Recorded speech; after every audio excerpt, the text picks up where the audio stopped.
ಶ್ರೀಗುರುಭ್ಯೋ ನಮಃ ಪರಮಗುರುಭ್ಯೋ ನಮಃ. ಶ್ರೀಮದಾನಂದತೀರ್ಥಭಗವತ್ಪಾದಾಚಾರ್ಯಗುರುಭ್ಯೋ ನಮಃ. ವ್ಯಾಸಾಯ ಭವನಾಶಾಯ ಶ್ರೀಶಾಯ ಗುಣರಾಶಯೇ ಹೃದ್ಯಾಯ ಶುದ್ಧವಿದ್ಯಾಯ ಮಧ್ವಾಯ ಚ ನಮೋ ನಮಃ. ಅಭ್ರಮಂ ಭಂಗರಹಿತಂ ಅಜಡಂ ವಿಮಲಂ ಸದಾ ಆನಂದತೀರ್ಥಮತುಲಂ ಭಜೆ ತಾಪತ್ರಯಾಪಹಂ. ಶ್ರೀಮತೋ ರಾಘವೇಂದ್ರಸ್ಯ ನಮಾಮಿ ಪದಪಂಕಜೇ ಕಾಮಿತಾಶೇಷಕಲ್ಯಾಣಕಲನಾ ಕಲ್ಪಪಾದಪೌ. ಅಜ್ಞಾನತಿಮಿರಚ್ಛೇದಂ ಬುದ್ಧಿಸಂಪತ್ಪ್ರದಾಯಕಂ ವಿಜ್ಞಾನವಿಮಲಂ ಶಾಂತಂ ವಿಜಯಾಖ್ಯಗುರುಂ ಭಜೆ. ತಪಸ್ವಾಧ್ಯಾಯ ಶುಶ್ರೂಷಾ ಕೃಷ್ಣಪೂಜಾರತಂ ಮುನಿಂ ವಿಶ್ವೇಶಮಿಷ್ಟದಂ ವಂದೇ ಪರಿವ್ರಾಟ್ ಚಕ್ರವರ್ತಿನಂ. ಶ್ರೀ ಗುರುಭ್ಯೋ ನಮಃ. ಆತ್ಮೀಯರೇ, ಗೀತಾವೃತ್ತಿ ಪಾಠಕ್ಕೆ ಸುಸ್ವಾಗತ. ಭಗವದ್ಗೀತೆಯ 8ನೇ ಅಧ್ಯಾಯದಲ್ಲಿ ಆರಂಭದಲ್ಲಿ ಅರ್ಜುನ 8 ಪ್ರಶ್ನೆಗಳನ್ನು ಕೇಳಿದ. ಆ ಪ್ರಶ್ನೆಗಳಿಗೆಲ್ಲ ಉತ್ತರವನ್ನು ಕೊಡ್ತಾ ಇದ್ದಾನೆ ಕೃಷ್ಣ. ಬ್ರಹ್ಮನ ಸ್ವರೂಪ ಎಂಥದ್ದು, ಅಧ್ಯಾತ್ಮ ಅಂದರೆ ಯಾವುದು, ಕರ್ಮ ಯಾವುದು, ಅಧಿಭೂತದ ಸ್ವರೂಪ ಏನು, ಅಧಿದೈವದ ಸ್ವರೂಪ ಏನು, ಈ ದೇಹದಲ್ಲಿ ಅಧಿಯಜ್ಞ ಯಾರು, ಆಮೇಲೆ ಭಗವಂತನು ಅಧಿಯಜ್ಞ ಅಂತ ಅನಿಸ್ಕೊಂಡದ್ದು ಹೇಗೆ, ಕೊನೆಯದಾಗಿ ಅಂತಕಾಲದಲ್ಲಿ ಭಗವಂತನನ್ನು ಯಾಕೆ ಮತ್ತು ಹೇಗೆ ಸ್ಮರಿಸಬೇಕು. ಈ 8 ಪ್ರಶ್ನೆಗಳಲ್ಲಿ 7 ಪ್ರಶ್ನೆಗೆ ಈ 3-4 ಶ್ಲೋಕಗಳಲ್ಲಿ ಉತ್ತರವನ್ನು ಕೊಟ್ಟಿದ್ದಾನೆ ಕೃಷ್ಣ. ಇನ್ನು ಕೊನೆಯ ಒಂದು ಪ್ರಶ್ನೆ ಇದೆ, ಆ ಪ್ರಶ್ನೆಗೆ ಉತ್ತರ ಕೊಡಬೇಕಾಗಿದೆ. ಕೊನೆಯಲ್ಲಿ ಅವನು ಕೇಳಿರುವಂತಹ ಪ್ರಶ್ನೆ, ಈ ಅಂತಕಾಲದಲ್ಲಿ ಪರಮಾತ್ಮನ ಸ್ಮರಣೆ ಯಾಕೆ ಮಾಡಬೇಕು, ಹೇಗೆ ಮಾಡಬೇಕು ಅಂತ. ಈ ಪ್ರಶ್ನೆಗೆ ಉತ್ತರವನ್ನು ಮುಂದಿನ ಅನೇಕ ಶ್ಲೋಕಗಳಲ್ಲಿ ನೀಡ್ತಾ ಇದ್ದಾನೆ. ಅಂತಕಾಲೇ ಚ ಮಾಮೇವ ಸ್ಮರನ್ಮುಕ್ತ್ವಾ ಕಲೇವರಂ ಯಪ್ರಯಾತಿ ಸಮದ್ಭಾವಂ ಯಾತಿ ನಾಸ್ತ್ಯತ್ರ ಸಂಶಯ. ಈ ಶ್ಲೋಕದಲ್ಲಿ ಕೃಷ್ಣ ಹೇಳ್ತಾ ಇದ್ದಾನೆ, ಅಂತಕಾಲದಲ್ಲಿ ಅಂದರೆ ಮರಣಕಾಲದಲ್ಲಿ ಮಾಮೇವ ಸ್ಮರನ್, ನನ್ನನ್ನೇ ಸ್ಮರಿಸುತ್ತಾ, ಕಲೇವರಂ ದೇಹವನ್ನು ತ್ಯಕ್ತ್ವಾ ತ್ಯಜಿಸಿ, ಯಹ ಯಾವನು, ಪ್ರಯಾತಿ ಪ್ರಯಾಣಿಸುತ್ತಾನೋ, ಸಹ ಅವನು, ಮದ್ಭಾವಂ ಯಾತಿ. ಮದ್ಭಾವ ಅಂದರೆ ನನ್ನ ಸ್ಥಿತಿ. ಯಾವ ಸ್ಥಿತಿ? ನಿರ್ದುಃಖ ನಿರತಿಶಯ ಆನಂದ ಅನುಭವ ರೂಪವಾಗಿರತಕ್ಕಂತಹ ಸ್ಥಿತಿ. ಅಂತಹ ಸ್ಥಿತಿಯನ್ನು ನನ್ನಲ್ಲಿ ಪಡಿತಾನೆ. ಈ ವಿಷಯದಲ್ಲಿ ಸಂಶಯ ಇಲ್ಲ. ಅತ್ರ ನಾಸ್ತಿ ಸಂಶಯ. ಈ ವಿಷಯದಲ್ಲಿ ಯಾವ ಸಂಶಯವೂ ಇಲ್ಲ ಅಂತ ಈ ಶ್ಲೋಕದ ಪದಪದಾರ್ಥ. ವಿಶೇಷ ಏನಿಲ್ಲ ಈ ಶ್ಲೋಕದಲ್ಲಿ. ವಿವೃತ್ತಿಯಲ್ಲಿದ್ದರೆ ಅರ್ಥವನ್ನು ವಿವರಿಸ್ತಾರೆ. ಅಂತಕಾಲೇಚ ಕಿಮರ್ಥಂ ಸ್ಮರ್ತವ್ಯ ಅಸಿ ಇತಿ ಪ್ರಶ್ನೆ ಉತ್ತರಮಾಹ. ಕೊನೆಯ ಪ್ರಶ್ನೆ, 8ನೇ ಪ್ರಶ್ನೆ, ಅಂತಕಾಲದಲ್ಲಿ ಯಾಕೆ ಸ್ಮರಿಸಬೇಕು, ಹೇಗೆ ಸ್ಮರಿಸಬೇಕು ಎಂಬ ಪ್ರಶ್ನೆಗೆ ಉತ್ತರ, ಕಿಮರ್ಥಂ ಸ್ಮರ್ತವ್ಯ ಅಸಿ, ಯಾಕೆ ನಿನ್ನನ್ನು ಸ್ಮರಿಸಬೇಕು ಎಂಬ ಪ್ರಶ್ನೆಗೆ ಉತ್ತರಮಾಹ. ಅಂತಕಾಲೇ, ಅಂತಕಾಲೇ ಮಾಮೇವ ಸ್ಮರನ್ ಮುಕ್ತ್ವಾ ಕಲೇವರಂ ಯಹ ಪ್ರಯಾತಿ ಸಮದ್ಭಾವಂ ಯಾತಿ.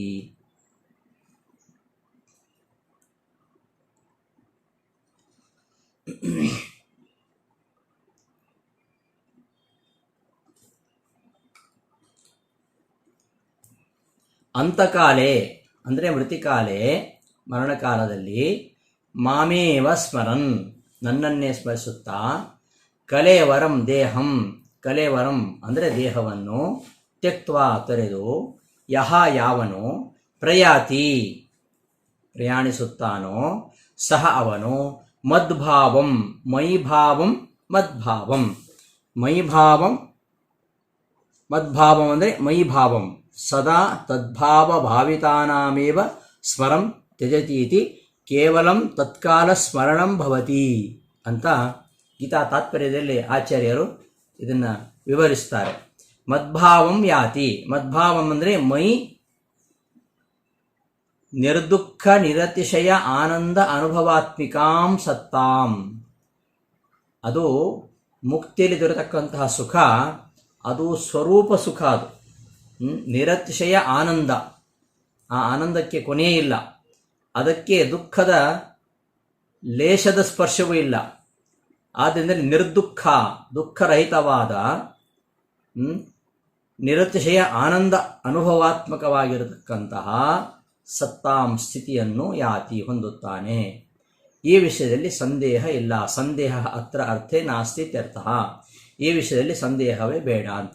ನಿರ್ದುಃಖ ನಿರತಿಶಯ ಆನಂದ ಅಭಿವ್ಯಕ್ತಿ ರೂಪ ಮದ್ಭಾವ ಪ್ರಾತ್ಯರ್ಥಂ ಮತ್ಸ್ಮರಣಂ ಅಂತಕಾಲೇ ಕಾರ್ಯಂ ಇತ್ಯುಕ್ತಂ ಭವತಿ. ಅರ್ಜುನನ ಪ್ರಶ್ನೆಗೆ ಏನು ಉತ್ತರ ಕೊಟ್ಟ ಹಾಗಾಯಿತು ಅಂದರೆ, ಅಂತಕಾಲದಲ್ಲಿ ಪರಮಾತ್ಮನನ್ನು ಯಾಕೆ ಸ್ಮರಣೆ ಮಾಡಬೇಕು ಅಂತಂದರೆ ಅದಕ್ಕೆ ಉತ್ತರವನ್ನು ಹೇಳಿದಾಗಾಯ್ತು. ಏನು? ನಿರ್ದುಃಖ ದುಃಖರಹಿತವಾದ ನಿರತಿಶಯವಾದ ಅಂದರೆ ನಿರತಿಶಯವಾದ ಆನಂದ ಅಭಿವ್ಯಕ್ತಿ ರೂಪವಾಗಿರತಕ್ಕಂತಹ ಆನಂದ ಅನುಭವ ರೂಪವಾಗಿರತಕ್ಕಂತಹ ಮದ್ಭಾವಂ ಮದ್ಭಾವ ಪ್ರಾಪ್ತ್ಯರ್ಥಂ ಮದ್ಭಾವವನ್ನು ಪಡೆಯಲು ನನ್ನ ಸ್ಮರಣೆಯನ್ನು ಅಂತಕಾಲದಲ್ಲಿ ಅವಶ್ಯವಾಗಿ ಮಾಡಬೇಕು ಅಂತ ಈ ಶ್ಲೋಕದಲ್ಲಿ ಹೇಳಿದಾಗಾಯಿತು. ಈ ಅಂತಕಾಲದಲ್ಲಿ ಯಾರು ಹೀಗೆ ಸ್ಮರಿಸ್ತಾ ಯಾವುದನ್ನು ಸ್ಮರಿಸ್ತಾನೋ ಅದನ್ನೇ ಹೊಂತಾನೆ ಅಂತ. ಅಂತ್ಯಕಾಲದಲ್ಲಿ ಪರಮಾತ್ಮನನ್ನೇ ಸ್ಮರಣೆ ಮಾಡಿದರೆ ಪರಮಾತ್ಮನ್ನೇ ಹೊಂತಾನೆ. ಯಾವ್ಯಾವ ಪದಾರ್ಥವನ್ನು ಸ್ಮರಿಸ್ತಾ ದೇಹವನ್ನು ತ್ಯಜಿಸ್ತಾನೋ ಅವನು ಆ ವಸ್ತುವನ್ನೇ ಹೊಂತಾನೆ.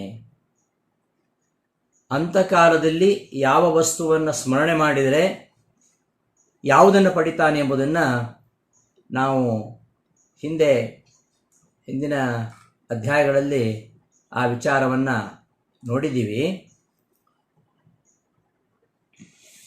ಹೇ ಕೌಂತೇಯ, ಯಂ ಯಂ ವಾಪಿ ಸ್ಮರನ್ ಭಾವಂ ತ್ಯಜತಿ ಅಂತೆ ಕಲೇವರಂ ತಂ ತಮೇವೈತಿ ಕೌಂತೇಯ ಸದಾ ತದ್ಭಾವ ಭಾವಿತಃ. ಹೇ ಕೌಂತೇಯ, ಎರೆ ಕುಂತಿಯ ಮಗನೇ, ವಾ ಅಥವಾ ಯಾರು ಅಂತಕಾಲದಲ್ಲಿ ನನ್ನನ್ನೇ ಸ್ಮರಿಸ್ತಾರೋ ಅವರು ಮದ್ಭಾವನ್ನೇ ಹೊಂತಾರೆ ಅಂತ ಹಿಂದಿನ ಶ್ಲೋಕದಲ್ಲಿ ಹೇಳಿದ. ಅಥವಾ ಅಂತಕಾಲದಲ್ಲಿ ಯಾವುದ್ಯಾವುದನ್ನು ಸ್ಮರಿಸ್ತಾರೋ ಅದೇ ಪದಾರ್ಥವನ್ನೇ ಅದನ್ನೇ ಹೊಂತಾರೆ ಅವರು ಅಂತ ಅಂತೇಳಿ ಹೇಳ್ತಾ ಇರೋದು. ಯಂ ಯಂ ವಾ ಅಥವಾ ಯಂ ಯಂ ಯಾವ ಯಾವ ಭಾವವನ್ನು ಯಾವ ಯಾವ ಪದಾರ್ಥವನ್ನು ಸ್ಮರಿಸ್ತಾ ಅಂತೆ ಮರಣಕಾಲದಲ್ಲಿ ಕಲೇವರಂ ತ್ಯಜತಿ ದೇಹವನ್ನು ತ್ಯಜಿಸ್ತಾನೋ ತಂ ತಮೇವ ಅಂತಹ ವಸ್ತುವನ್ನೇ ಸ್ಮರಿಸುತ್ತಾ ಅವನು ತದ್ಭಾವ ಭಾವಿತಃ ಅದೇ ವಸ್ತುವನ್ನು ಹೊಂದುವನಾಗ್ತಾನೆ. ಆದ್ದರಿಂದ ಅಂತಕಾಲದಲ್ಲಿ ಯಾವುದ್ಯಾವುದೋ ವಸ್ತುವನ್ನು ಸ್ಮರಣೆ ಮಾಡದೆ ಭಗವಂತನನ್ನೇ ಸ್ಮರಣೆ ಮಾಡಬೇಕು ಅಂತ ಹೇಳ್ತಾ ಇರೋದು. ತತ್ಕಥಂ ಇತ್ಯತಃ ಸಾಮಾನ್ಯ ವ್ಯಾಪ್ತಿ ಮಾಹ.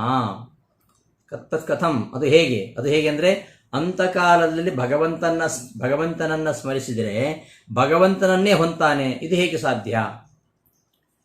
ಅದಕ್ಕೆ ಉತ್ತರವಾಗಿ ಈ ಶ್ಲೋಕ ಹೊರಟಿರುವಂಥದ್ದು. ಯಂ ಯಂ ಇತಿ ವಾ ಅಥವಾ ಯಂ ಯಂ ಅಪಿ ಭಾವಂ ಪದಾರ್ಥಂ ಅಂತೆ ಸ್ಮರನ್ ಕಲೇವರಂ ತ್ಯಜತಿ ತಂ ತಮೇವ ಭಾವಂ ಯಾತಿ ಅಂತಕಾಲೆ ಸ್ಮರಣ ಉಪಾಯಮಾಹ ಸದಾ ನಿರಂತರಂ ತದ್ಭಾವೇನ ತಸ್ಮಿನ್ ಅಂತರ್ಗತೇನ ಮನಸಾ ತದ್ಭಾವಃ ಅಂತರ್ಗತಂ ಮನಃ ಇತ್ಯಭಿಧಾನ.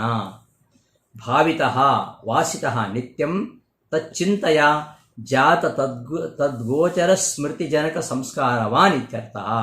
ಏವಂ ರೂಪಃ ಪುಮಾನ್ ಭಾವಂ ಅಂತೆ ಸ್ಮರನ್ ತ್ಯಜತಿ ಇತಿ ಅನ್ವಯಃ. ಈ ಶ್ಲೋಕದ ಅನ್ವಯ ಹೇಳ್ತಾ ಇರೋದು ಹೇಗೆ ಅಂತ. ಸದಾ, ಸದಾ ಅಂದರೆ ನಿರಂತರವಾಗಿ, ನಿರಂತರಂ ತದ್ಭಾವೇನ, ತದ್ಭಾವಭಾವಿತಃ, ತದ್ಭಾವೇನ ಭಾವಿತಃ. ತದ್ಭಾವೇ ಅಂದರೆ ತಸ್ಮಿನ್ ಅಂತರ್ಗತೇನ ಮನಸಾ, ತದ್ಭಾವಭಾವಿತಃ ಅವನಲ್ಲಿಯೇ ಅಂತರ್ಗತವಾದ ಮನಸ್ಸುಳ್ಳ, ಅವನಲ್ಲಿಯೇ ತದ್ಭಾವಭಾವಿತಃ. ತದ್ಭಾವ ಅಂದರೆ ಆ ಪದಾರ್ಥದಲ್ಲಿ ಒಳಹೊಕ್ಕಂತಹ ಮನಸ್ಸಿನಿಂದ. ತದ್ಭಾವೋ ಅಂತರ್ಗತಂ ಮನಃ ಅಂತ ಕೋಶ. ತದ್ಭಾವ ಅವನು ಯಾವ ವಸ್ತುವನ್ನು ತದ್ಭಾವೇನ ತಸ್ಮಿನ್ ಅಂತರ್ಗತೇನ ಅಂತ ಅರ್ಥ. ತಸ್ಮಿನ್ ಅಂತರ್ಗತೇನ ಮನಸಾ ಅದೇ ವಸ್ತುವಿನಲ್ಲಿ ಅಂತರ್ಗತವಾದ ಮನಸ್ಸುಳ್ಳವನಾಗಿ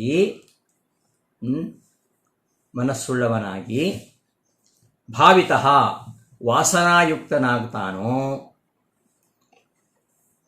ಅಂಥವನು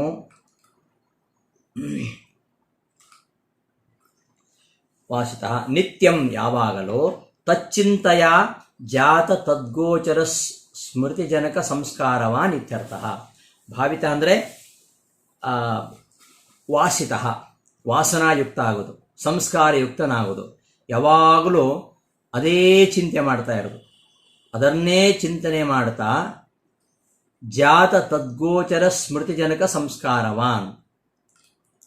ಅವನು ಯಾವಾಗಲೂ ಅದನ್ನೇ ಚಿಂತನೆ ಮಾಡೋದ್ರಿಂದ ಅವನಿಗೆ ಮರಣಕಾಲದಲ್ಲಿ ಅದೇ ವಸ್ತುವಿನ ಸ್ಮರಣೆ ಬರ್ತದೆ. ಯಾಕೆಂದರೆ ಅವನು ಯಾವಾಗಲೂ ಅದೇ ವಸ್ತುವಿನ ಆಲೋಚನೆ ಮಾಡ್ತಾನೆ. ಅದೇ ವಸ್ತುವಿನ ಆಲೋಚನೆ ಮಾಡೋದ್ರಿಂದ ಆ ವಸ್ತುವಿನ ಸ್ಮರಣೆಗೆ ಕಾರಣವಾಗಿರ್ತಕ್ಕಂತಹ ಸಂಸ್ಕಾರ ಅವನಲ್ಲಿರ್ತದೆ. ನಾವು ಯಾವಾಗಲೂ ಯಾವ ವಸ್ತುವನ್ನು ಒಂದು ಚಿಂತನೆ ಮಾಡ್ತೀವೆಯೋ ಅದೇ ವಾಸನಾಮಯವಾಗಿ ನಮ್ಮ ಅಂತಃಕರಣದಲ್ಲಿ ಇರ್ತದೆ. ಆ ಸಂಸ್ಕಾರ ರೂಪವಾಗಿ, ವಾಸನ ಅಂದರೆ ಸಂಸ್ಕಾರ ರೂಪವಾಗಿ ಇರ್ತದೆ. ಅಂತಹ ಸಂಸ್ಕಾರದಿಂದ ಕೂಡಿದವ ಆ ವಸ್ತುವಿನ ಆಲೋಚನೆಯನ್ನೇ ಮಾಡ್ತಾ ಇದ್ದಾನಾದ್ದರಿಂದ ಆ ವಸ್ತುವಿನ ಸ್ಮರಣೆಗೆ ಬೇಕಾಗಿರತಕ್ಕಂಥ ಸಂಸ್ಕಾರ ಅವನಲ್ಲಿ ಯಾವಾಗಲೂ ಇರ್ತದೆ. ಆದ್ದರಿಂದ ಆ ಒಂದು ಸಂಸ್ಕಾರ ವಶಾತ್ ಅವನಿಗೆ ಅದೇ ವಸ್ತುವಿನ ಸ್ಮರಣೆ ಬರ್ತದೆ, ಬೇರೆ ಯಾವ ವಸ್ತುವಿನ ಸ್ಮರಣೆ ಬರೋದಿಲ್ಲ. ಆದ್ದರಿಂದ ಅಂತಕಾಲದಲ್ಲಿ ಪರಮಾತ್ಮನ ಸ್ಮರಣೆ ಮಾಡಿದರೆ ಪರಮಾತ್ಮನ್ನೇ ಹೊಂತಾನೆ, ಬೇರೆ ವಸ್ತುವನ್ನು ಸ್ಮರಣೆ ಮಾಡಿದರೆ ಬೇರೆ ವಸ್ತುವನ್ನೇ ಹೊಂತಾನೆ. ಆದ್ದರಿಂದ ತದ್ಭಾವಭಾವಿತಃ ಸದಾ ಯಾವಾಗಲೂ ನಿರಂತರವಾಗಿ ತದ್ಭಾವಭಾವಿತಃ ತದ್ಭಾವೇನ ಭಾವಿತಃ. ತದ್ಭಾವೇನ ಆಯಾ ಪದಾರ್ಥದಲ್ಲಿಯೇ ಯಾವ ವಸ್ತುವನ್ನೇ ಅವನು ಚಿಂತಿಸ್ತಾ ಇರ್ತಾನೆ, ಆ ವಸ್ತುವಿನೊಳಗೆ ಯಾವಾಗಲೂ ಅವನ ಮನಸ್ಸಿರ್ತದೆ. ಆ ಪದಾರ್ಥದಲ್ಲೇ ಅವನ ಮನಸ್ಸು ಒಳಹೊಕ್ಕಿರ್ತದೆ. ಅಂತಹ ಮನಸ್ಸಿನಿಂದ ಭಾವಿತಃ ಅವನು ಸ್ಮೃತಿಜನಕವಾಗಿರತಕ್ಕಂತಹ ಸಂಸ್ಕಾರದಿಂದ ಕೂಡಿರ್ತಾನೆ. ಅಂತಹ ಆಲೋಚನೆಯಿಂದ ಉಂಟಾಗಿರ್ತಕ್ಕಂತಹ ಏನು ಸಂಸ್ಕಾರ ಇದೆ, ಆ ಸಂಸ್ಕಾರದಿಂದ ಅದೇ ವಸ್ತುವಿನ ಸ್ಮರಣೆ ಅವನಿಗೆ ಬರ್ತದೆ, ಬೇರೆ ಯಾವುದೂ ಬರೋದಿಲ್ಲ. ಆದ್ದರಿಂದ ಅಂತ್ಯಕಾಲದಲ್ಲಿ ಯಾವುದನ್ನು ಸ್ಮರಿಸ್ತಾನೋ ಅದನ್ನೇ ಅವನು ಪಡಿತಾನೆ. ಅಂತಕಾಲದಲ್ಲಿ ನನ್ನನ್ನು ಸ್ಮರಿಸಿದರೆ ನನ್ನನ್ನು ಹೊಂತೀಯಾ, ಅದು ಹೇಗೆ ಅಂತ ಅರ್ಜುನ ಹಿಂದಿನ ಶ್ಲೋಕದಲ್ಲಿ ಹೇಳಿದ್ದಕ್ಕೆ ಪ್ರಶ್ನೆ ಮಾಡಿದ್ದ. ಆ ಪ್ರಶ್ನೆಗೆ ಉತ್ತರ ಇದು. ಯಾಕೆ ಅಂದರೆ ಅಂತಕಾಲದಲ್ಲಿ ಯಾವಾಗಲೂ ಯಾವುದನ್ನು ಸ್ಮರಿಸ್ತಾನೋ ಅವನು ಅದನ್ನೇ ಹೊಂತಾನೆ. ಅದರಿಂದ ಅಂತಕಾಲದಲ್ಲಿ ಸ್ಮರಣೆ, ಯಾರ ಸ್ಮರಣೆ ಬರಬೇಕು? ಪರಮಾತ್ಮನ ಸ್ಮರಣೆ ಬರಬೇಕು ಅಂತಾದರೆ ಆ ಪರಮಾತ್ಮನ ಸ್ಮರಣೆಯನ್ನು ಯಾವಾಗಲೂ ಮಾಡ್ತಾ ಇರಬೇಕು, ಮನಸ್ಸನ್ನು ಯಾವಾಗಲೂ ಆ ಪರಮಾತ್ಮನಲ್ಲಿಟ್ಟಿರಬೇಕು. ಆವಾಗ ಅಂತಹ ತದ್ಭಾವಭಾವಿತಃ ತದ್ಭಾವ ಆ ಪರಮಾತ್ಮನನ್ನೇ ಸದಾ ಚಿಂತನೆ ಮಾಡ್ತಾ ಇದ್ರೆ ತದ್ಭಾವೇನ ಭಾವಿತಃ ಅಂತಹ ಪರಮಾತ್ಮನ ಸ್ಮರಣೆಗೆ ಕಾರಣವಾಗಿರತಕ್ಕಂತಹ ಸಂಸ್ಕಾರವೇ ಅವನಲ್ಲಿರುವುದರಿಂದ ಆ ಸಂಸ್ಕಾರ ಬಲದಿಂದ ಅವನಿಗೆ ಪರಮಾತ್ಮನ ಸ್ಮರಣೆ ಬರ್ತದೆ. ಅದಿಲ್ಲದೆ ಬೇರೆ ಯಾವುದೇ ವಸ್ತುವನ್ನೇ ಅವನು ಯಾವಾಗಲೂ ಚಿಂತಿಸ್ತಾ ಇದ್ದರೆ ಅದೇ ಆಲೋಚನೆಯಿಂದ ಅದೇ ವಸ್ತುವಿನ ಸ್ಮರಣೆಗೆ ಕಾರಣವಾಗಿರ್ತಕ್ಕಂಥ ಸಂಸ್ಕಾರವೇ ಆ ಮನಸ್ಸಿನಲ್ಲಿರುವುದರಿಂದ ಅವನಿಗೆ ಅಂತಕಾಲದಲ್ಲಿ ಅದೇ ವಸ್ತುವಿನ ಸ್ಮರಣೆ ಬರ್ತದೆ, ಪರಮಾತ್ಮನ ಸ್ಮರಣೆ ಬರುವುದಿಲ್ಲ. ಆದ್ದರಿಂದ ಪ್ರಯಾಣ ಕಾಲದಲ್ಲಿ ಪರಮಾತ್ಮನನ್ನೇ ಸ್ಮರಿಸಬೇಕು ಅಂತಾದರೆ ಯಾವಾಗಲೂ ಪರಮಾತ್ಮನ ಸ್ಮರಿಸ್ತಾ ಇರಬೇಕು. ಜೀವನ ಪೂರ್ತಿ ಪರಮಾತ್ಮನನ್ನು ಸ್ಮರಿಸದೆ ಅಂತಕಾಲದಲ್ಲಿ ಸ್ಮರಣೆ ಮಾಡ್ತೇನೆ ಅಂದರೆ ಅದು ಆಗುವುದಿಲ್ಲ. ಅದನ್ನು ಹೇಳ್ತಾ ಇರೋದು ಇಲ್ಲಿ. ಸದಾ ನಿರಂತರಂ ಅಂದರೆ ಯಾವಾಗಲೂ ತದ್ಭಾವಭಾವಿತಃ ತದ್ಭಾವೇನ ಆಯಾ ಪದಾರ್ಥದಲ್ಲೇ ಒಳಹೊಕ್ಕ ಮನಸ್ಸಿನಿಂದ ಭಾವಿತಃ ಆ ವಾಸನಾಯುಕ್ತನಾದವನು ಅಂತಹ ವಸ್ತುವಿನ ಆಲೋಚನೆಯಿಂದ ಉಂಟಾದ ಏನು ಸಂಸ್ಕಾರ ಇದೆ ಆ ಸಂಸ್ಕಾರದಿಂದ ಕೂಡಿದವನಾಗಿ ಅವನೇನು ಮಾಡ್ತಾನೆ, ಅಂತಕಾಲದಲ್ಲಿ ಅದೇ ವಸ್ತುವನ್ನೇ ಸ್ಮರಿಸ್ತಾನೆ. ಏವಂ ರೂಪ ಪುಮಾನ್, ಇಂತಹ ಅದೇ ಅನ್ಯ ವಸ್ತುವನ್ನೇ ಚಿಂತನೆ ಮಾಡುವುದರಿಂದ ಅನ್ಯ ವಸ್ತುವಿನ ಸ್ಮರಣೆಗೆ ಕಾರಣವಾಗಿರತಕ್ಕಂತಹ ಸಂಸ್ಕಾರವೇ ನಿತ್ಯಂ ತಂಚಿತ್ತಯ ಜಾತ ತದ್ಗೋಚರ ಸ್ಮೃತಿಜನಕ ಸಂಸ್ಕಾರವ ನಿತ್ಯರ್ಥಃ. ಯಾವಾಗಲೂ ಅದೇ ವಸ್ತುವನ್ನೇ ಚಿಂತನೆ ಮಾಡುವುದರಿಂದ ಉಂಟಾಗಿರತಕ್ಕಂತಹ ತದ್ವಿಷಯಕವಾಗಿರತಕ್ಕಂತಹ ಸ್ಮೃತಿ, ಆ ಸ್ಮೃತಿ ಕಾರಣವಾಗಿರ್ತಕ್ಕಂಥ ಸಂಸ್ಕಾರವೇ ಅವನಲ್ಲಿರುವುದರಿಂದ ಅಂತಹ ಏವಂ ರೂಪ ಪುಮಾನ್ ಭಾವಂ ಅಂತೆ ಸ್ಮರನ್ ತ್ಯಜತಿ, ಅದೇ ಭಾವವನ್ನು ಅದೇ ವಸ್ತುವನ್ನೇ ಅಂತಕಾಲದಲ್ಲಿ ಅವನು ಸ್ಮರಿಸ್ತಾನೆ ಅಂತ ಈ ಶ್ಲೋಕದ ಅನ್ವಯ.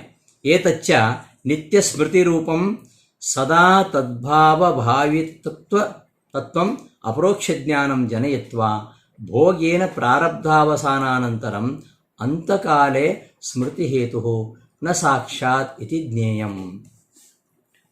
ಈ ತರಹ ನಿತ್ಯ ಸ್ಮರಣೆ ಮಾಡ್ತಾ ಇದ್ದರೆ ಆ ತದ್ಭಾವ ಭಾವಿತ್ವ ಅದು ಸದ್ಭಾವ ಭಾವಿತ್ವ ಇದ್ದರೆ ಅದರಿಂದ ಏನಾಗುತ್ತೆ, ಭಗವಂತನ ಅಪರೋಕ್ಷ ಜ್ಞಾನ ಆಗುತ್ತೆ. ಅಪರೋಕ್ಷ ಜ್ಞಾನ ಆದಮೇಲೆ ಅವನಿಗೆ ಈ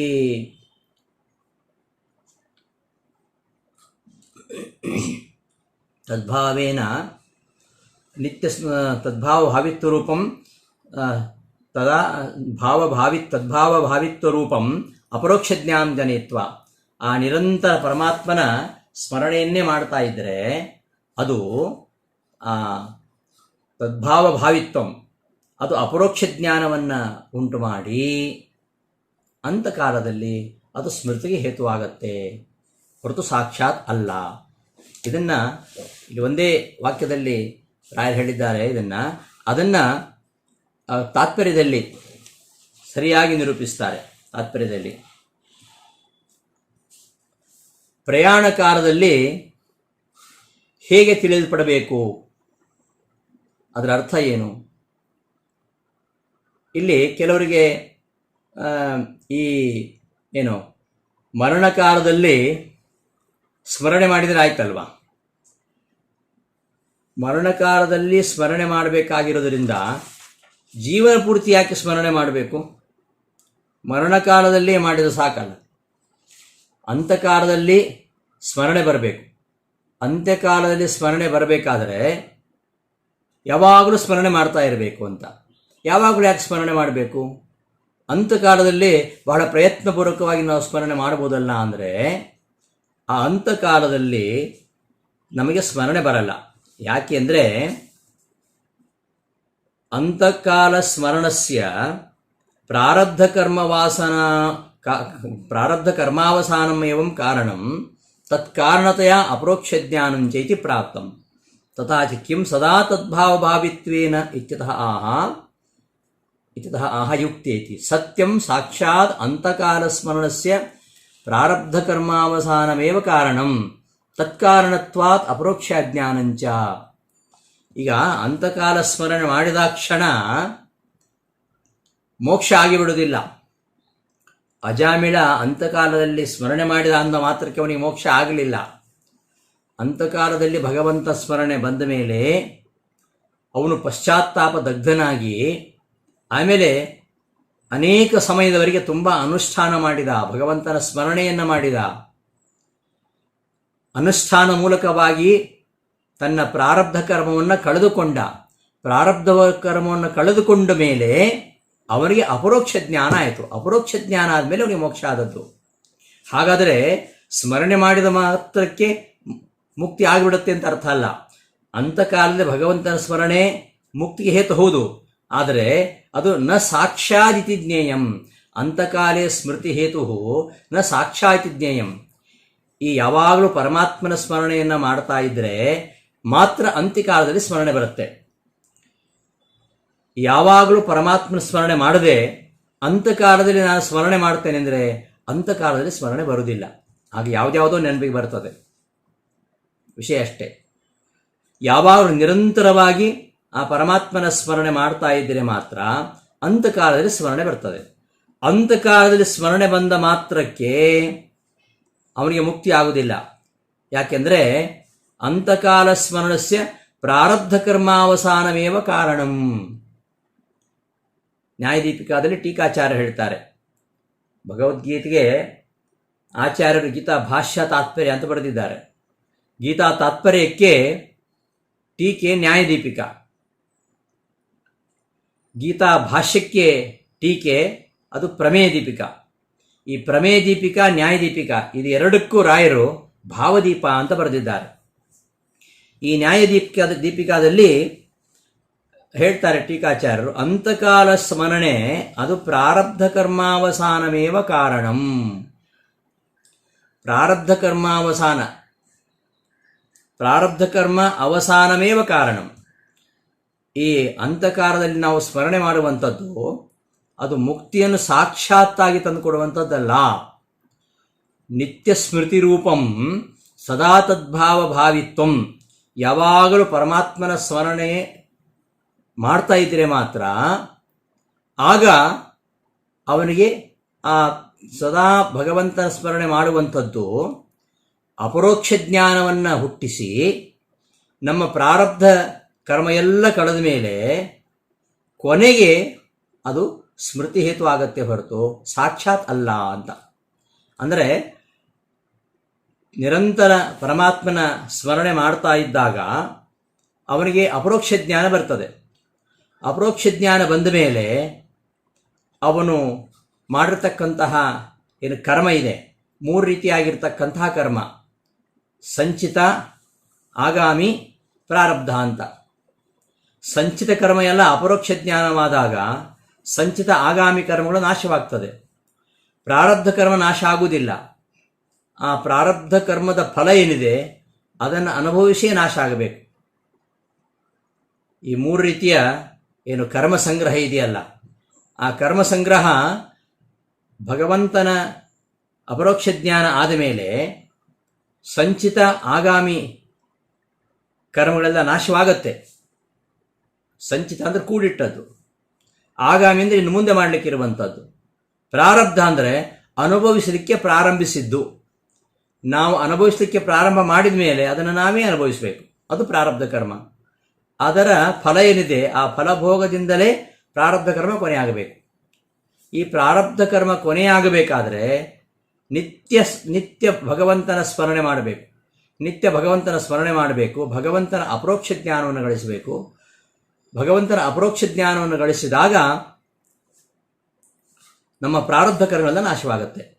ಹಾಗಾಗಿ ಯಾವಾಗಲೂ ಪರಮಾತ್ಮನ ಸ್ಮರಣೆ ಮಾಡ್ತಾ ಇದ್ರು ಕೆಲವರಿಗೆ ಅಂತಕಾಲದಲ್ಲಿ ಭಗವಂತನ ಸ್ಮರಣೆ ಬರಲ್ಲ. ಯಾವಾಗಲೂ ಮಾಡ್ತಿರ್ತಾರೆ, ಅಂತಕಾಲದಲ್ಲಿ ಬರೋದಿಲ್ಲ. ಯಾಕೆಂದರೆ ಅವರ ಪ್ರಾರಬ್ಧ ಕರ್ಮ ನಾಶ ಆಗಿರೋದಿಲ್ಲ. ಪ್ರಾರಬ್ಧ ಕರ್ಮ ಅದು ನಾವು ಅನುಭವಿಸಿಯೇ ನಾಶ ಆಗಬೇಕು. ಅಜಾಮಿಳ ಅಂತಕಾಲದ ಭಗವಂತನ ಸ್ಮರಣೆ ಮಾಡಿದರೂ ಕೂಡ ಅವನಿಗೆ ತಕ್ಷಣವೇ ಅವನಿಗೆ ಮುಕ್ತಿ ಆಗಲಿಲ್ಲ. ಅವನೇನು ಪ್ರಾರಬ್ಧ ಕರ್ಮ ಇತ್ತು ಅದನ್ನೆಲ್ಲ ಅನುಭವಿಸಿಯೇ ಮುಂದೆ ಮತ್ತೆ ಸಾಧನೆ ಮಾಡಿ ಅವನು ಮೋಕ್ಷವನ್ನು ಗಳಿಸಿದ. ಹಾಗಾಗಿ ಭಗವಂತನ ಅಂತಕಾಲದಲ್ಲಿ ನಾವು ಮಾಡ್ತಕ್ಕಂತಹ ಭಗವಂತನ ಸ್ಮರಣೆಗೆ ನಿರಂತರವಾಗಿ ನಾವು ಭಗವಂತನ ಸ್ಮರಣೆ ಮಾಡುವಂಥದ್ದು ಕಾರಣ ಹೊರತು ಕೇವಲ ಅಂತಕಾಲದಲ್ಲಿ ಮಾತ್ರ ನಾವು ಸ್ಮರಣೆ ಮಾಡೋದು ಕಾರಣ ಆಗುವುದಿಲ್ಲ. ಅಂತಕಾಲದಲ್ಲಿ ನಮಗೆ ಸ್ಮರಣೆ ಬರುವುದೇ ಇಲ್ಲ. ನಿರಂತರವಾಗಿ ಭಗವಂತನ ಸ್ಮರಣೆ ಮಾಡ್ತಾ ಇದ್ದರೆ ಮಾತ್ರ ಅಂತಕಾಲದಲ್ಲಿ ನಮ್ಮ ಪ್ರಾರಬ್ಧ ಕ್ಷಯಿಸಿದ್ದರೆ ಸ್ಮರಣೆಗೆ ಬರ್ತದೆ, ಇಲ್ಲಿ ಹೋದರೆ ಬರಲ್ಲ. ಆದ್ದರಿಂದ ಈ ಯಾವುದು ಭಗವಂತನ ಈ ನಮ್ಮ ನಿತ್ಯ ಸ್ಮರಣೆ ಉಂಟಲ್ಲ, ನಿರಂತರ ಭಗವಂತನ ಸ್ಮರಣೆ ಮಾಡುವಂಥದ್ದು, ಅದು ಭಗವಂತ ಅಂತಕಾಲದಲ್ಲಿ ಭಗವಂತನ ಸ್ಮರಣೆಗೆ ನೇರವಾಗಿ ಕಾರಣ ಅಲ್ಲ. ನಿರಂತರವಾಗಿ ಭಗವಂತನ ಸ್ಮರಣೆ ಮಾಡ್ತಾ ಇದ್ದರೆ ಭಗವಂತನ ಅಪರೋಕ್ಷ ಜ್ಞಾನ ಆಗುತ್ತೆ. ಭಗವಂತನ ಅಪರೋಕ್ಷ ಜ್ಞಾನವಾದಾಗ ನಮ್ಮ ಪ್ರಾರಬ್ಧ ಕರ್ಮಗಳೆಲ್ಲ ಅನುಭವಿಸಿ ಕೊನೆಗಂಡ ಮೇಲೆ ಅಂತ್ಯಕಾಲದಲ್ಲಿ ಅದು ಭಗವಂತನ ಸ್ಮರಣೆಯನ್ನು ಉಂಟು ಮಾಡುತ್ತೆ. ಅಂತಹ ಭಗವಂತನ ಸ್ಮರಣೆ ಅದು ಮುಕ್ತಿ ತಂದುಕೊಳ್ಳುವಂಥದ್ದು ಹೊರತು ಕೇವಲ ಪರಮಾತ್ಮನ ಚಿಂತನೆ ಮಾಡದೆ, ಪರಮಾತ್ಮನ ಜ್ಞಾನವನ್ನು ಗಳಿಸದೆ ಬರೀ ಭಗವಂತನ ಸ್ಮರಣೆ ಮಾಡ್ತೇನೆ ಎಂದ ಮಾತ್ರಕ್ಕೆ ಅಂತಕಾಲದ ಭಗವಂತನ ಸ್ಮರಣೆ ಬರಬೇಕು ಅಂತಿಲ್ಲ. ಹಾಗಾಗಿ ಭಗವಂತನ ಸ್ಮರಣೆಗೆ ಈ ನಿರಂತರ ಸ್ಮರಣೆ, ಅಂತಕಾಲದಲ್ಲಿ ಆಗ್ತಕ್ಕಂಥ ಸ್ಮರಣೆಗೆ ನಿರಂತರ ಸ್ಮರಣೆ ಕಾರಣ ಅಲ್ಲ, ನೇರವಾಗಿ ಕಾರಣ ಅಲ್ಲ. ನಿರಂತರವಾಗಿ ಭಗವಂತನ ಸ್ಮರಣೆಯನ್ನು ಮಾಡುತ್ತಾ ಇದ್ದರೆ ತದ್ಭಾವ ಭಾವಿತ್ವ, ಅದರಿಂದ ಭಗವಂತನ ಅಪರೋಕ್ಷ ಜ್ಞಾನವಾಗಿ ಪ್ರಾರಬ್ಧ ಕರ್ಮವು ಕ್ಷಯಿಸಿದ ಮೇಲೆ ಅನಂತರ ಅಂತಕಾಲದಲ್ಲಿ ಅವ ಭಗವಂತನ ಸ್ಮರಣೆ ಮಾಡಿದರೆ ಅವನಿಗೆ ಮೋಕ್ಷವಾಗತ್ತೆ ಅಂತ ಹೇಳ್ತಾರೆ. ಅಂತಕಾಲೇ ಸ್ಮೃತಿ ಹೇತು ನಿತ್ಯ ಸ್ಮೃತಿ ರೂಪಂ, ನಿತ್ಯವೂ ಪರಮಾತ್ಮನ ಸ್ಮರಣೆ ಎಂಬ ಆ ತದ್ಭಾವ ಭಾವಿತ್ವ ಉಂಟಲ್ವಾ, ಅದು ಅಪರೋಕ್ಷ ಜ್ಞಾನ ಜನಯಿತ್ವ, ಅಪರೋಕ್ಷ ಜ್ಞಾನವನ್ನು ಉಂಟು ಮಾಡಿ ಭೋಗೇನ ಪ್ರಾರಬ್ಧಾವಸಾನಾನಂತರಂ, ಆ ಕರ್ಮಫಲವನ್ನು ಭೋಗಿಸಿದ ನಂತರ, ಪ್ರಾರಬ್ಧ ಕರ್ಮ ಕಳೆದ ನಂತರ ಅಂತಕಾಲೇ ಕೊನೆ ಕಾಲದಲ್ಲಿ ಯಾವಾಗಲೂ ಭಗವಂತನ ಸ್ಮರಣೆ ಮಾಡುವಂಥದ್ದು ಕೊನೆ ಕಾಲದಲ್ಲಿ ಸ್ಮೃತಿ ಕಾರಣವಾಗುತ್ತೆ ಹೊರತು ಸಾಕ್ಷಾತ್ ಪ್ರಾರಬ್ಧ ಕರ್ಮ ಕ್ಷಯಿಸದೆ ನಿರಂತರ ಸ್ಮರಣೆ ಮಾಡ್ತಾ ಇದ್ದರೂ ಕೂಡ ಅಂತಕಾಲದಲ್ಲಿ ಸ್ಮರಣೆ ಬರುವುದಿಲ್ಲ. ಯಾಕೆಂದರೆ ನಿತ್ಯ ಸ್ಮರಣೆ ಅನ್ನೋದು ಅದು ಸಾಕ್ಷಾತ್ ಅಂತಕಾಲದಲ್ಲಿ ಸ್ಮರಣೆಗೆ ಕಾರಣ ಆಗುವುದಿಲ್ಲ. ಅದು ಅಪರೋಕ್ಷ ಜ್ಞಾನವನ್ನು ಉಂಟು ಮಾಡಿ ಪ್ರಾರಬ್ಧ ಕರ್ಮ ಕ್ಷಯಿಸಿದ ಮೇಲೆ ಅದು ಅಂತಕಾಲದಲ್ಲಿ ಸ್ಮರಣಕ್ಕೆ ಹೇತುವಾಗತ್ತೆ ಹೊರತು ಸಾಕ್ಷಾತ್ ಅಲ್ಲ ಅಂತ ಈ ವಾಕ್ಯಗಳ ಅಭಿಪ್ರಾಯ. ವಾ ಅಥವಾ ಯಂ ಅಪಿ ಭಾವಂ, ಯಾವ್ಯಾವ ಪದಾರ್ಥವನ್ನು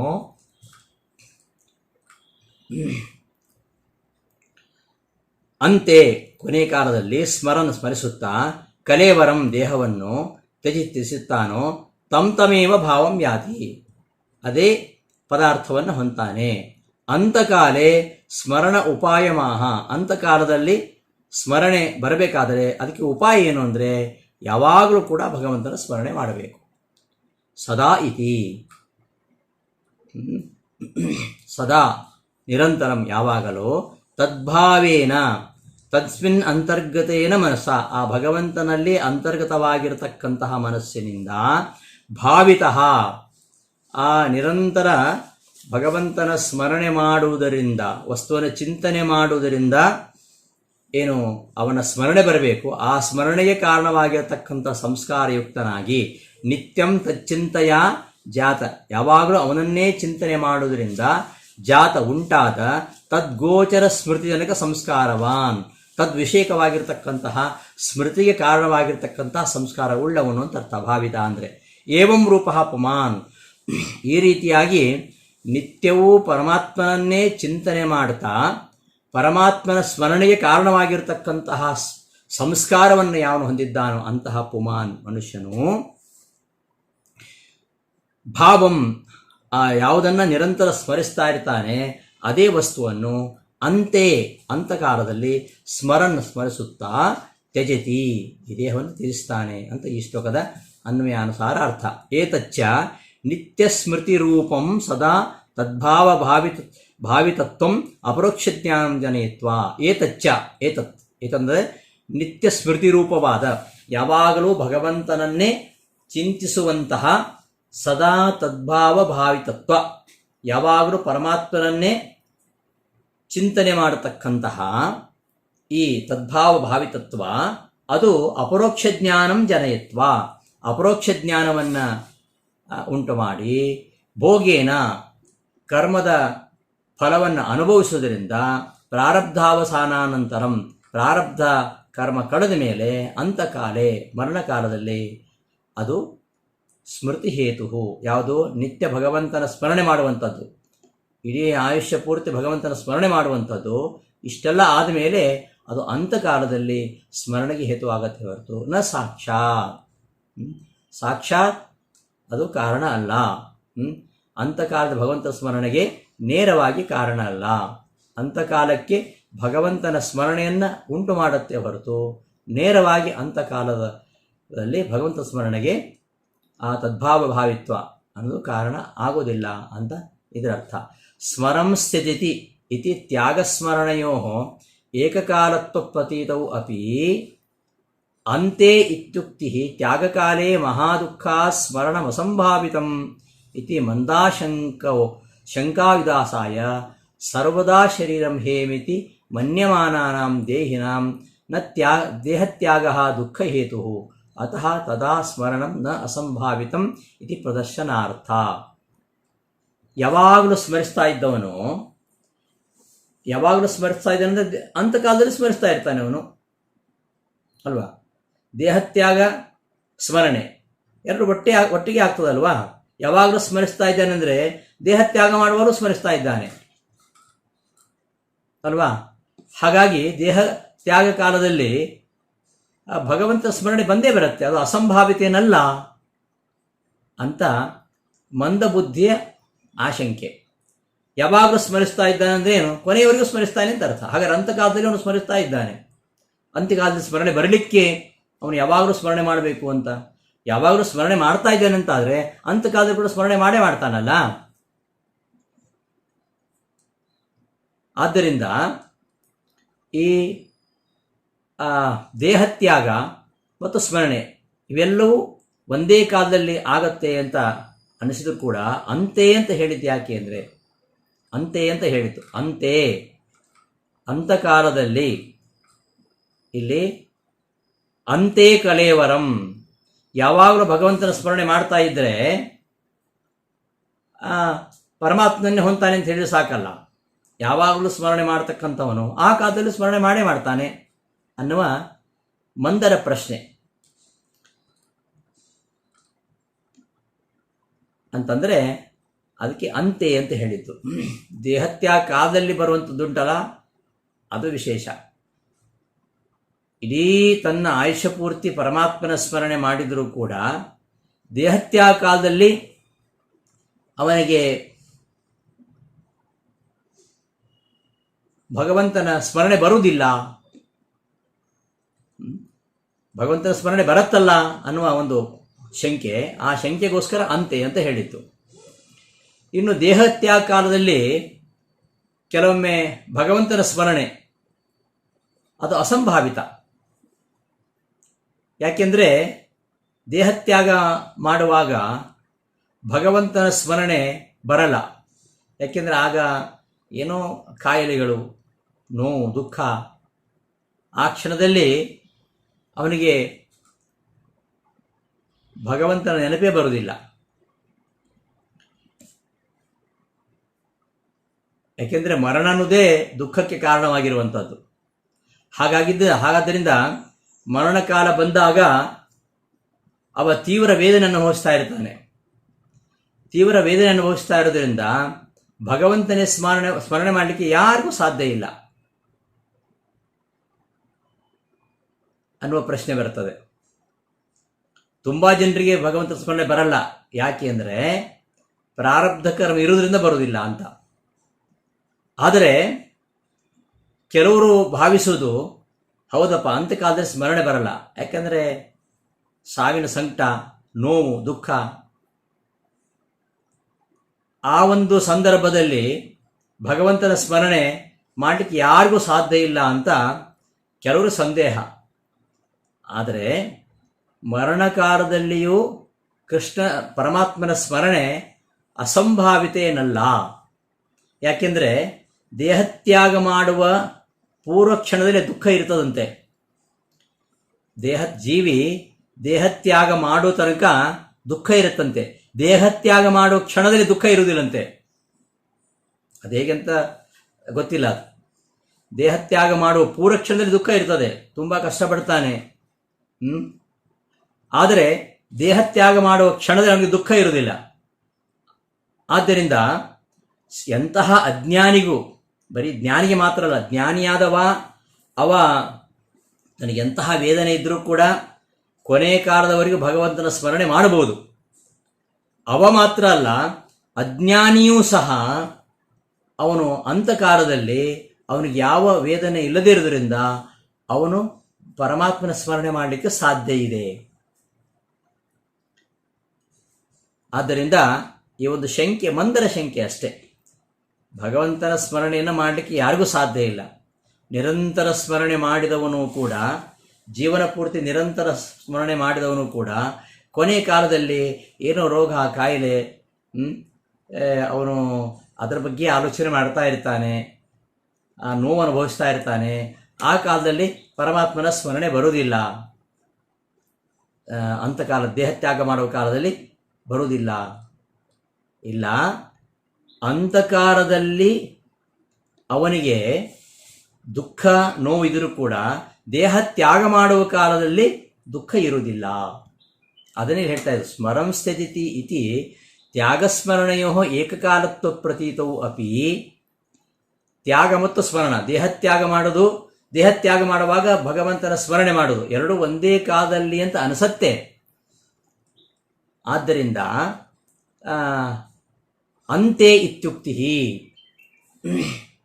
ಎರಡೂ ಒಂದೇ ಕಾಲ ಅಂತ ಅನಿಸಿದ್ರು ಕೂಡ ಅಂತೆ ಅಂತ ಹೇಳಿದ್ದು ಯಾಕೆ ಅಂದರೆ, ತ್ಯಾಗಕಾಲೇ ಮಹಾದುಃಖಾತ್ ಸ್ಮರಣಂ ಅಸಂಭಾವಿತಂ ಇತಿ ಮಂದಾಶಂಕಾ ವಿದಾಸಾಯ. ಮಂದರ ಆಶಂಕೆ ಏನು, ತ್ಯಾಗ ಕಾಲದಲ್ಲಿ ದೇಹತ್ಯಾಗ ಮಾಡುವ ಕಾಲದಲ್ಲಿ ಮಹಾ ದುಃಖ ಇರುವುದರಿಂದಾಗಿ ಆ ದುಃಖದಿಂದ ಅವನಿಗೆ ಮರಣ ಅಸಂಭಾವಿತ, ಸ್ಮರಣೆ ಬರಲಿಕ್ಕೆ ಸಾಧ್ಯವೇ ಇಲ್ಲ ಅಂತ ಮಂದರ ಆಶಂಕೆಯನ್ನು ನಿವಾರಣೆ ಮಾಡಲಿಕ್ಕೋಸ್ಕರವಾಗಿ ಸರ್ವದಾ ಶರೀರಂ ಹೇಯಂ, ಸರ್ವದಾ ಶರೀರಂ ಹೇಯಮಿತಿ ಮನ್ಯಮಾನಾನಾಂ ಜ್ಞಾನಿನಾಂ ನ ದೇಹತ್ಯಾಗ ದುಃಖ ಹೇತು ಅತಃ ತದಾ ಸ್ಮರಣಂ ನ ಅಸಂಭಾವಿತಮಿತಿ ಪ್ರದರ್ಶನಾರ್ಥ. ಅಜ್ಞರಿಗೆ ಆ ತರಹ ಒಂದು ಸಂದೇಹ ಇದ್ದರೂ ಕೂಡ ಈ ಶರೀರ ಎಂಬುದು ಯಾವತ್ತೂ ಹೇಯ. ಅವರು ಈ ದೇಹವನ್ನು ತ್ಯಾಗ ಮಾಡಲಿಕ್ಕೆ ಅವರು ಯಾವತ್ತೂ ದುಃಖ ಪಡೋದಿಲ್ಲ. ಅಜ್ಞಾನಿಯಾದವನಿಗೂ ದೇಹತ್ಯಾಗ ಮಾಡುವ ಕ್ಷಣಕ್ಕಿಂತ ಸ್ವಲ್ಪ ಮೊದಲು ದುಃಖವಿರುತ್ತದೆ ಹೊರತು ದೇಹತ್ಯಾಗ ಮಾಡುವ ಕ್ಷಣದಲ್ಲಿ ಅವನಿಗೆ ದುಃಖ ಇರುವುದಿಲ್ಲ. ಇನ್ನು ಜ್ಞಾನಿಗಂತೂ ಅವನು ಈ ದೇಹ ಇದು ಹೇಯ ಅಂತ ಭಾವಿಸಿರ್ತಾನೆ. ಅಂತಹ ಜ್ಞಾನಿ ಅವನು ದೇಹತ್ಯಾಗ ಮಾಡುವಾಗ ಅವನು ದುಃಖ ಪಡೋದೇ ಇಲ್ಲ. ಹಾಗಾಗಿ ಜ್ಞಾನಿಗಳು ದೇಹತ್ಯಾಗ ಮಾಡುವಾಗ ಅವ್ರಿಗೆ ಯಾವ ದುಃಖ ಆಗುವುದೇ ಇಲ್ಲ. ಆದ್ದರಿಂದ ಆ ಕಾಲದಲ್ಲಿ ಜ್ಞಾನಿಗರಿಗೆ ಸ್ಮರಣೆಯು ಅಸಂಭಾವಿತ ಏನೂ ಅಲ್ಲ, ಖಂಡಿತ ಅಸಂಭಾವಿತ ಅಲ್ಲ, ಅವರಿಗೆ ಸ್ಮರಣೆ ಬಂದೇ ಬರ್ತದೆ ಅಂತ. ಇನ್ನು ಅಜ್ಞಾನಿಗಳಿಗೂ ಕೂಡ ದೇಹತ್ಯಾಗ ಮಾಡುವ ಮುಂಚೆ, ದೇಹತ್ಯಾಗ ಮಾಡುವ ಮೊದಲು ದುಃಖ ಇರ್ತದೆ ಹೊರತು, ಆದ್ದರಿಂದ ಅವರಿಗೆ ದೇಹತ್ಯಾಗ ದುಃಖ ಹೇತು ಆಗಿದ್ದರೂ ಕೂಡ ದೇಹತ್ಯಾಗ ಮಾಡುವ ಕ್ಷಣದಲ್ಲಿ ಅವರಿಗೆ ಯಾವ ದುಃಖ ಇರುವುದಿಲ್ಲ. ಆದ್ದರಿಂದ ಅವರಿಗೂ ಸಹ ಸ್ಮರಣೆ ಬರುವ ಸಾಧ್ಯತೆ ಇದೆ. ಹೀಗೆ ಮಂದರಾಗಿರ್ತಕ್ಕಂತಹ ಅಜ್ಞಾನಿಗಳಿಗೂ ಕೂಡ ದೇಹತ್ಯಾಗ ಮಾಡುವ ಕ್ಷಣಕ್ಕಿಂತ ಮುಂಚಿತ ದುಃಖ ಇರುವುದು ಹೊರತು ದೇಹತ್ಯಾಗ ಮಾಡತಕ್ಕಂತಹ ಕ್ಷಣದಲ್ಲಿ ದುಃಖ ಇರುವುದಿಲ್ಲ. ಆದ್ದರಿಂದ ಈ ಒಂದು ಶಂಕೆ ಸರಿಯಲ್ಲ ಅಂತ ಇದನ್ನು ವಿವೃತಿಯಲ್ಲಿ ವಿವರಿಸ್ತಾರೆ. ಇದಕ್ಕೋಸ್ಕರವೇ, ಇಷ್ಟನ್ನು ತಿಳಿಸೋಕ್ಕೋಸ್ಕರವಾಗಿ ಇಲ್ಲಿ ಅಂತೆ ಅಂತ ಹೇಳಿತು. ಅಂತೆ ಅಂದರೆ ದೇಹತ್ಯಾಗ ಮಾಡುವ ಕಾಲದಲ್ಲಿ ಅವನಿಗೆ ಅಸಂಭಾವಿತೇನಲ್ಲ. ದೇಹತ್ಯಾಗ ಮಾಡುವ ಕಾಲದಲ್ಲಿ, ದೇಹವನ್ನು ಬಿಡುವ ಸಮಯದಲ್ಲಿ ಅದಕ್ಕಿಂತ ಮುಂಚೆ ಅವನಿಗೆ ವೇದನೆ ದುಃಖ ಇರಬಹುದು. ಆ ದೇಹತ್ಯಾಗ ಮಾಡುವ ಆ ಕ್ಷಣದಲ್ಲಿ ಅವನಿಗೆ ಸ್ಮರಣೆ ಅಸಂಭಾವಿತವಾದದ್ದು ಏನಲ್ಲ ಅಂತ ಈ ಶ್ಲೋಕದ ಅಭಿಪ್ರಾಯ ಅಂತ ಹೇಳ್ತಾ, ಮುಂದಿನ ಶ್ಲೋಕಗಳನ್ನು ನಾಳೆ ಪಾಠದಲ್ಲಿ ನೋಡೋಣ ಅಂತ ಹೇಳ್ತಾ ಇವತ್ತಿನ ಪಾಠವನ್ನು ಸಮಾಪ್ತಿಗೊಳಿಸ್ತೇನೆ. ಶ್ರೀಕೃಷ್ಣ ಅರ್ಪಣಮಸ್ತು.